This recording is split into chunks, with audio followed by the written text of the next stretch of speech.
The Landry Shamet game. Are you kidding me? The New York Knicks get the job done tonight against the Miami Heat. No Jalen Brunson, no problem. No OG Anunoby as well, no problem. The New York Knicks beat the Miami Heat and are now 1-1 in the NBA Cup. This was an awesome game from these Knicks, scoring 140 points. That is unbelievable. Remember, the Knicks broke history by scoring 3 straight times, 130 plus. They had an off night against the Magic on a back-to-back, but then they're right back where they left off, scoring 140 points without their captain, Jalen Brunson, and without OG Anunoby. Karl-Anthony Towns goes crazy in the first half, and then Landry Shamet's like, all right, Kat, you get 30 in the first half. Watch what I could do in the second half. That was a fun basketball game to witness. Woo, baby. Let me know your thoughts in the comments, folks, about that one, because the Knicks get the job done against a pretty good Miami Heat team, man. I know they're banged up with injuries as well. No Bam Adebayo, no Tyler Hero, but they've been playing really good basketball as of late. One of the highest-paced basketball teams in the NBA.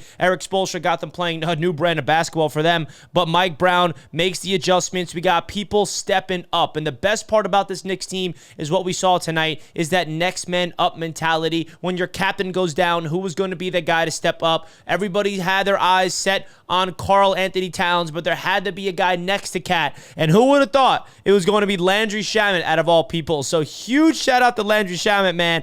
I mean, I'm still at a loss for words. I love his energy, man. It's not even just the scoring, but his energy. When I saw him make his first few Knicks starts last year and coming off the bench, his energy is really infectious. I loved everything about Landry Shamet when he was part of the rotation last season. So I was very happy when I saw the Knicks brought him back because I felt like he could be a pivotal piece of this Knicks basketball team. And you're seeing him taking his opportunities and running with it. He had 37 minutes tonight, 36 points, 12 of 19 from the field, 6 of 12 from downtown, 6 of 6 from the free throw line. Every time he got a bucket, he's showing up with energy. He's showing up on defense as well. I mean, what a game from Landry Shamet, bro, because these are the types of players that when you're giving them an opportunity, you never know what is possible. And I felt like we're seeing a new version. Like even the game I was at against the Memphis Grizzlies, Landry Shamet, he started that game, and he started off red hot because Mitch did not play in the back-to-back. He did not play the first game of that back-to-back. Landry Shamet started. One of the most underrated players on the Knicks team this season is Shamet. So really cool to see him go out there and go crazy with the whole world watching on the NBA Cup on Prime. Woo, baby. Now, we can't forget about what KAT did tonight. Karl-Anthony Towns dominated the first half. 30 points in the first half. Finished with 39, 11, 13 of 26. 6 of 14 from downtown, really set the tone in this game. It was a back-and-forth effort, man. And for the Knicks to put up 140 points, it is absurd. And another thing I wanted to get into real quick is I kind of like how the end of these games, when it's the NBA Cup, they're still playing ball. Even though the game's over, the Knicks are going to win. But if you're not aware of why, Bridges put the shot up with 17 seconds left and the shot clock is no longer there, he doesn't have to shoot it. Usually, if it's a normal regular season game, they'll dribble the ball out and then that's it. But the tiebreaker is the points differential. So therefore, the Knicks were trying to win by as many points as possible, which is why they were so competitive in the last 60 seconds. Really unique little thing about the NBA Cup that I always notice. I actually like that, not going to lie. Now, going back into KAT, bro, this is really good for him. And shout out to the NBA on Prime crew. Blake Griffin had this to say, I think pregame, I think it was him or Dirk. They said that this could be a positive for Mr. KAT, Jalen Brunson's injury. Now, we never want to see Jalen Brunson injured, of course, but KAT has not been playing basketball to his standards this season, just averaging 20 points per game. His efficiency's down, not looking great. But with JB now injured with a mild ankle sprain, it's going to give KAT an opportunity to really take this team and make it his for a little bit, get really comfortable as an offensive weapon, be the focal point, and he did that and then some. Had 18 or 19 points in the first quarter, and then went out there and dominated the second quarter, and you really are seeing a different version of Karl-Anthony Towns, someone that was providing a lot of energy on both sides of the floor. So big time shout out to Big KAT, man. Love to see that guy go out there and dominate. Got to give a shout out to Mitchell Robinson because in only 14 minutes, the guy gets 10 rebounds and 8 of them are offensive. The Knicks are one of the best teams in the NBA on the offensive glass. And a big reason for that is, of course, Mr. Mitchell Robinson. Only 14 minutes tonight, but he went out there and did his thing in his limited action. The unfortunate injury news to OG Anunoby is definitely frustrating.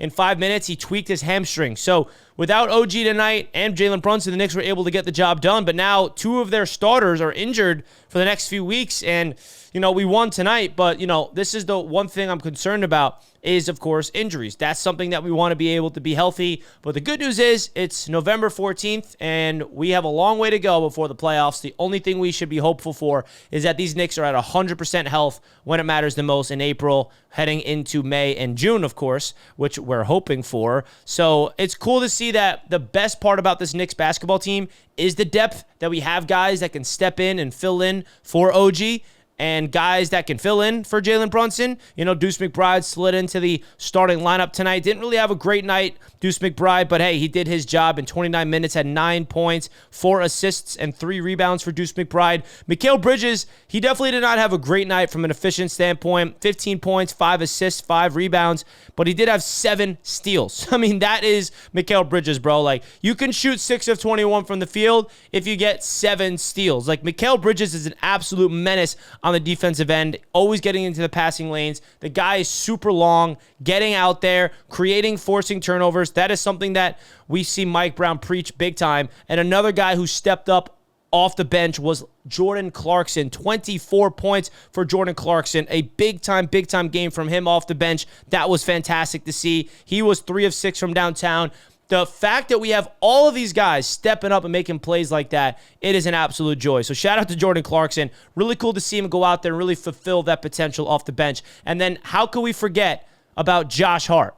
A triple-double the guy gets off the bench. The heartbeat of this basketball team. I love me some Josh Hart, pushing the pace, playing with 110% effort every single time. The guy gets 12 points, 10 assists, 12 rebounds, and a steal, 5 of 8 from the field. You love everything we're seeing from Josh Hart and this overall Knicks basketball team, man.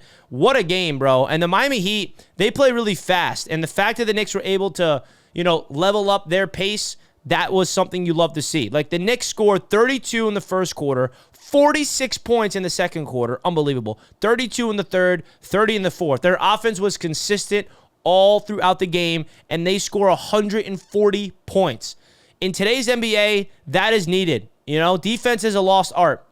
This is why the Knicks went to Mike Brown, to get this Knicks team playing a modern style of basketball, and they're humming right now. I know they're coming off a loss on Wednesday night, but this was a big game, especially if the Knicks want to potentially win the NBA Cup. Do you guys care about the NBA Cup? Let me know in the comments. Is that something you want this Knicks team to win? I feel like it's a fun thing, but it's obviously not the end of the world if they don't win the NBA Cup, but I feel like it's a fun little caveat that's going on around the NBA. So feel free to comment down below your thoughts. I definitely want to make this video on this Friday night. What my plans were tonight, watching Knicks, baby. I don't know about you, but I was watching my New York Knicks take on the Miami Heat, and it felt good to get that dub at MSG. Big shout out to Sleeper, as always, being the proud sponsor of Knicks Media. I did have OG Anunoby in my tickets tonight, so that didn't work out. But hey, shout out to Sleeper for being the proud sponsor of Knicks Media. Use the code Knicks. You get a 100% deposit match up to $100. Huge shout out to Sleeper Picks, as always. Check them out in the description, folks. And don't forget to comment down below your biggest takeaways of the New York Knicks victory over the Miami Heat.